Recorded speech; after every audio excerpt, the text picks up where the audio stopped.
प्रेक्षकांनो, छोट्या बयोची मोठी स्वप्न या मालिकेचा आजचा म्हणजेच 3 जानेवारीचा भाग तुम्ही बघत आहात आणि हो, उद्या ही मालिका फायनली आपल्या सगळ्यांचा निरोप घेतेय। तर आजचा एपिसोड त्यांनी अतिशय सुंदर दाखवलाय। आता गौतमीला तिचं प्रतिरूप दिसतंय। गौतमी विचार करतेय झालेल्या तिच्या चुकांचा आणि हे पिवळी साडीची गौतमी म्हणजे तिचं चांगलं मन आहे। आता ही गौतमी तिला सांगत असते की गौतमी, तू आतापर्यंत खूप वाईट वागलीस, तुझ्या कृत्यांचा तुला पश्चाताप होतोय ना।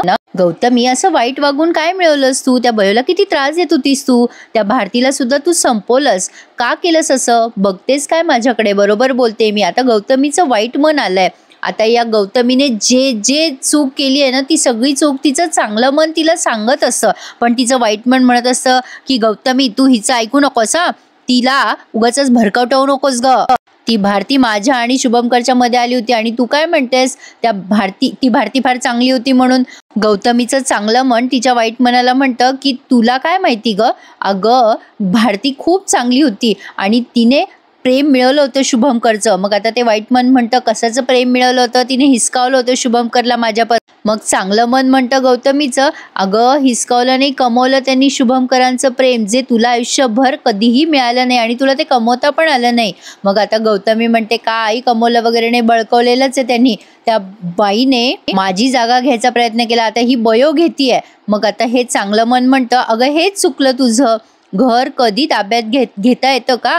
अगं घरातल्या माणसांची मनं जिंकायचं असतात गौतमी, जे बयोने केलंय। गौतमी आता हे सगळं शांत चित्ताने ऐकतीये, तिच्या मनातल्या गोष्टी छान दाखवल्या त्यांनी प्रेक्षकांना। म्हणजे वाईट मन, चांगलं मन या द्विधा मनस्थितीमध्ये ही गौतमी अडकली आहे।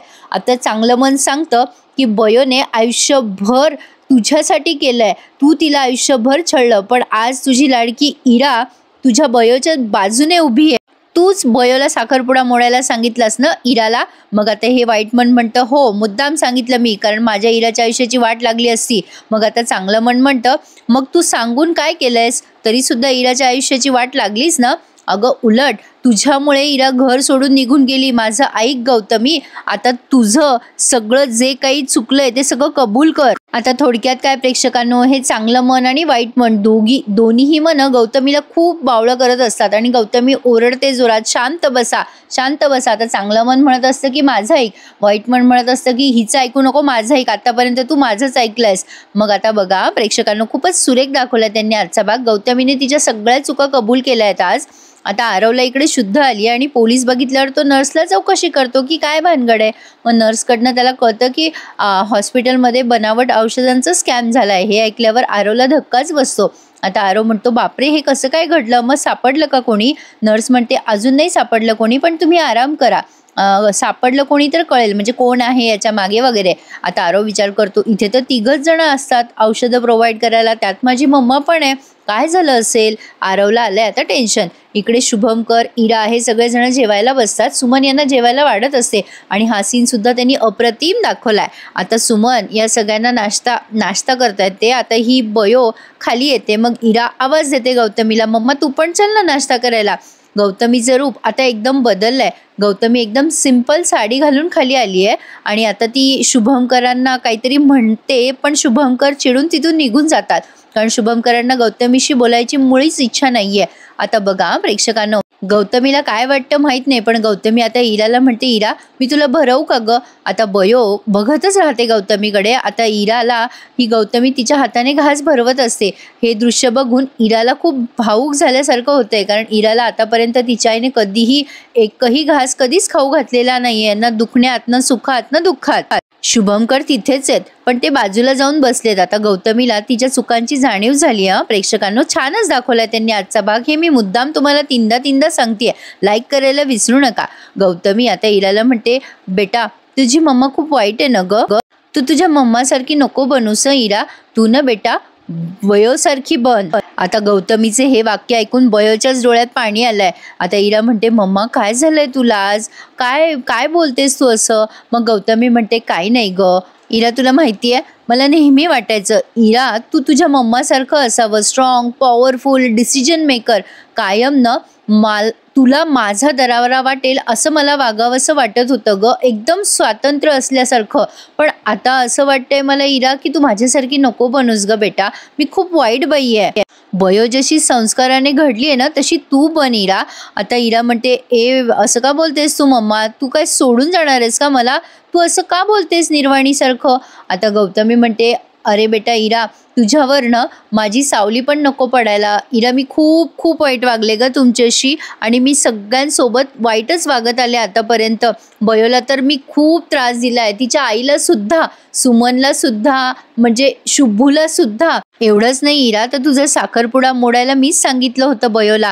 खरं तर बयो यासाठी तयार नव्हती, पण मला बयोला घरातून हकलून द्यायचं होतं ना, म्हणून मी हे सगळं केलं. बयोची पुस्तकं मीच जाळली, तिला मॉर्जमध्ये झोपायला भाग मीच पाडलं, तिला घराच्या बाहेर मीच हकललं. हे सगळं मीच केलं इरा, मला बोलू दे, मला माझ्या मनातलं सगळं सांगायचं. आता हे सगळं ऐकून ऐकून बयो इमोशनल होते आणि शुभंकर हे तर ऐकतच राहतात. पुढे गौतमी म्हणते, आज आपल्या आरववर पण जी वेळ आली आहे ती माझ्यामुळे आली आहे. त्या खोट्या औषधांचा स्कॅम मीच केलाय हॉस्पिटलमध्ये. बेटा मला माफ कर ग इरा, खरंच मला माफ कर. गौतमीच्या डोळ्यामध्ये पश्चातापाचे अश्रू आहेत प्रेक्षकांनो, आणि त्यातच सगळं आलं. आता बयो म्हणते, म्हणजे बयो पण खूप भावूक झालेली असते, तेव्हा गौतमी तिच्याजवळ येऊन तिचीही हात जोडून माफी मागते आणि म्हणते, या जगात मी सगळ्यात जास्ती त्रास तुला दिलाय ग बयो, खरंच खूप खूप सॉरी, तुला माफी मागते मी तुझी. तुझं अस्तित्व संपवण्यासाठी मी खूप प्रयत्न केले बयो आणि मीच संपून गेले ग. प्रेमाने मन जिंकता येतं या गोष्टीची कल्पना नव्हती ग बयो मला, पण खरंच मी कायम तुला हिणवत राहिले ग बयो, मला त्यासाठी माफ कर. तुझ्या आईला सुद्धा मी खूप त्रास दिलाय, तुझीच गुन्हेगार नाहीये मी. आज भारती कदाचित इथे नाहीये, कदाचित तेही माझ्याचमुळे असेल, मी तिला त्रास दिला म्हणूनच. इरा ते सगळं ऐकते आणि स्तब्ध होऊन गेली आहे प्रेक्षकांनो. काय ॲक्टिंग केली आहे सगळ्या कलाकारांनी, खरंच hats off to all of them. आता ही गौतमी म्हणते, भारती मला माफ करेल की नाही माहीत नाही बयो, मी तुझी मनापासून माफी मागते ग, जमलं तर मला माफ कर. शुभंकरांनी ते ऐकले आणि त्यांचे पण डोळे पाणावलेत. आता गौतमी बयोच्या पाया पडत असते, तेव्हा बयो म्हणते, असं काय करताय इराच्या आई, असं करू नका. आता ही गौतमी शुभंकरांची सुद्धा माफी मागते. एवढंच नाही, आधी ती सुमनला पण म्हणते की सुमन, मी तुझी सुद्धा गुन्हेगार आहे, जमल्यास मला माफ कर. मी तुझ्याशी आत्तापर्यंत कायम वाटेल तसं बोलत राहिले, घालून पाडून बोलले तुला, खरंच माफ कर ग सुमन, मला खरंच माफ कर. आता सुमनला काय बोलावं ते शब्द सुचेना. आता गौतमी गेली शुभंकरांकडे. Shubhu, I am very sorry रे, मी आपल्या नात्याला कधी समजूच शकले नाही. तू मला कायम म्हणायचंस की तू भारतीची जागा घेऊ शकणार नाही. तू जेव्हा असं बोलायचंस ना तेव्हा मला तुझा खूप राग यायचा रे शुभू, पण खरंच मी स्वार्थामुळे आंधळी झाले होते. मी तुला खूप त्रास दिला आतापर्यंत. गौतमी आता खूप रडायला लागते, पण आता तेवढ्यात तिथे बयो येते आणि म्हणते, एखाद्या माणसाला त्याची चूक कळली आहे ह्यातच सगळं आलं. जे काही झालंय ते सगळं आम्ही विसरलोय इराच्या आई. आपल्या माणसाच्या चुका मनात ठेवायच्या असतात, त्या चुकांचं विसर्जन करायचं असतं, ते मी कधीच केलंय. इराच्या आई, तुम्ही स्वतःला एवढा त्रास करून घेऊ नका. इथून पुढे फक्त चांगला माणूस बनायचा प्रयत्न करा, एवढीच काय ती माझी इच्छा आहे. एवढं नक्की कराल ना इराच्या आई? मग आता गौतमी म्हणते, हो बयो, नक्की करेल ग. अगं खऱ्या अर्थाने तूच माझे डोळे आज उघडलेले आहेत. माझ्यातल्या वाईट वृत्ती सोडून मी माझ्या चांगुलपणाची जाणीव आज करू शकले ना, ते फक्त तुझ्यामुळेच. पण इरा, मला आज माफी मागायची होती तुम्हा सगळ्यांचीच. तुझी मम्मा खूप चुकली आहे. तुझ्या मम्माला कधीच लक्षात ठेवू नकोस ग इरा, विसरून जा मला. पण आता शुभंकर गौतमीला म्हणतात, हे बघ गौतमी, मला माहिती आहे तू आज तुझ्या चुकांची माफी मागतेस, पण प्लीज तू असं बोलू नकोस, कारण तू इरासाठी बरंच काही केलंयस. माणूस म्हणून तू वाईटच वागली आहेस, पण तू तुझ्या मुलांसाठी बरंच काही करून गेली आहेस. आई म्हणून तू बरंच काही केलंयस तुझ्या मुलांसाठी. शुभंकर आता इराला म्हणतात, इरा बेटा, तुझ्या आईने आतापर्यंत जे काही केलं ते फक्त तुझ्यासाठी, तुझ्या वाटेचं सुख बयोला मिळू नये म्हणूनच. गौतमी, तू तुझी चूक तर मान्य केलीसच. शुभंकरांनी सुद्धा गौतमीला माफ केलंय. आता गौतमी म्हणते, तुम्हा सगळ्यांशी बोलून मला आज खूप हलकं वाटतंय. इरा बाळा, मला माफ कर ग, खरंच मला माफ कर. तुझ्या आईला माफ करू शकशील ना ग तू? आता गौतमी पुन्हा इराजवळ जाऊन माफी मागत असते. झालेल्या सगळ्या कृत्यांचा तिला पश्चाताप झाला आणि प्रेक्षकांनो, अंत भला तो सब भला. आता बोलून काय उपयोग, सगळं काही छान दाखवलंय त्यांनी, त्यात शंकाच नाही. आता इरा तिच्या आईला बिलगून खूप रडली आहे. इराला आणि गौतमीला एकमेकींना आता सोडवेना. या मायलेकी खूप दिवसांनी अशा प्रेमाने एकमेकींच्या गळ्यात पडल्या. तेवढ्यात जमदाडे येते तिथे आणि गौतमीला म्हणते, madam I am very sorry, आता आम्ही जास्ती वेळ वाट बघू शकत नाही. बयो, मलाही काही रूल्स आहेत जे मला फॉलो करावे लागतात. मग आता ही गौतमी म्हणते, हरकत नाही आहे, मी माझे सगळे गुन्हे कबूल करायला तयार आहे. आणि जमदाडे गौतमीला अटक करून घेऊन जाते प्रेक्षकांनो. पण डोंट वरी, येईलच कदाचित ती जामिनावर वगैरे किंवा शिक्षा भोगून येईल. आता ते उद्याच्या भागात कळेल. उद्या या मालिकेचा शेवटचा सीन आहे त्यामुळे आणि शेवटचा भाग आहे त्यामुळे प्लीज आपल्या या मालिकेला उद्याच्या भागात बघायला विसरू नका. आता गौतमीने शुभंकरांना नमस्कार केलाय. शुभंकर असे तिला जवळ घेतात. तिच्या पश्चातापाचे अश्रू आणि तिचा पश्चाताप या सगळ्यांनी स्वीकारलाय प्रेक्षकांनो. ते स्वीकारायला सुद्धा मन मोठं लागतं हे तितकंच खरं आहे. अतिशय अप्रतिम दाखवलाय त्यांनी आजचा भाग, यात शंकाच नाही. प्रेक्षकांनो, ही मालिकानं पहिल्यापासून प्रत्येक प्रेक्षकांच्या मनामध्ये घर करून राहिली आहे. त्यांनी जे काही गावाकडे वगैरे दाखवलं ना, एव्हरीथिंग ऑसम होतं, ऑसम.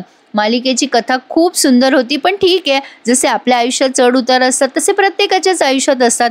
तसं मालिकेमध्येही या कलाकारांनी आणि या सगळ्याच टीमनी बरेच चढ उतार सहन केले, पण आपलं मनोरंजन करणं कधी सोडलं नाहीये. मी या सगळ्याच कलाकारांचं मनापासून कौतुक करतेय. खरंच hats off to all of them. कितीही अडचणी आल्या तरी यांनी आपल्यासमोर त्यांची कथा प्रेझेंट करायला सोडलं नाही. बयो आणि इरामधला खूप सुरेख संवाद त्यांनी पुन्हा दाखवलाय. बयो इराला म्हणते, इरा नको त्रास करून घेऊस, तुला वाईट वाटते ना तुझ्या आईबद्दल खूप.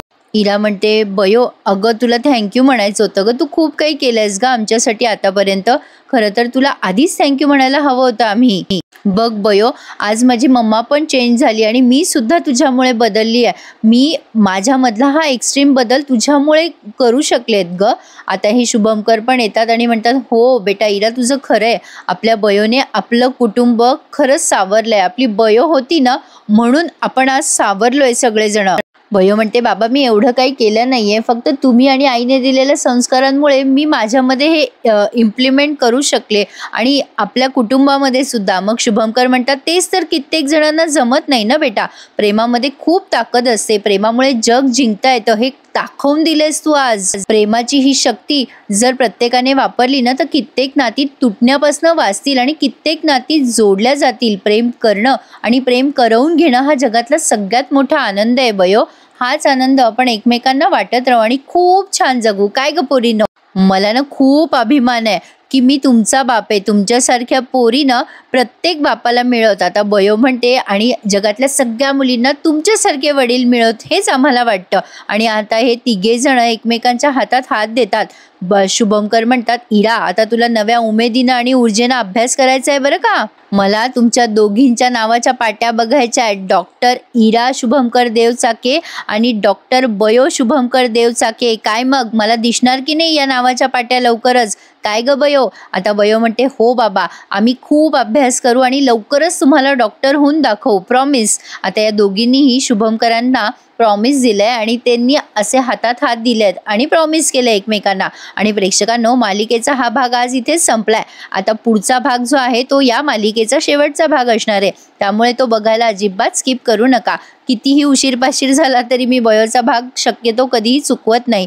तर आता पुढच्या भागात आपण बघणार आहोत बयो खूप मोठी डॉक्टर आणि तिने तिच्या गावाकडे जसं तिनं स्वप्न बघितलं होतं अगदी तसंच तिच्या स्वप्नातलं हॉस्पिटल उभं केलंय आणि पप्प्या दादा तिचा सेक्रेटरी झालाय बरं का. आता गावाकडे अजून तुम्हाला कोण कोण दिसेल त्यासाठी उद्याचा भाग स्किप करू नका. बघत राहा छोट्या बयोची मोठी स्वप्न. उद्याचा निरोपाचा शेवटचा भाग. कसा वाटला आजचा भाग कळवा बरं का.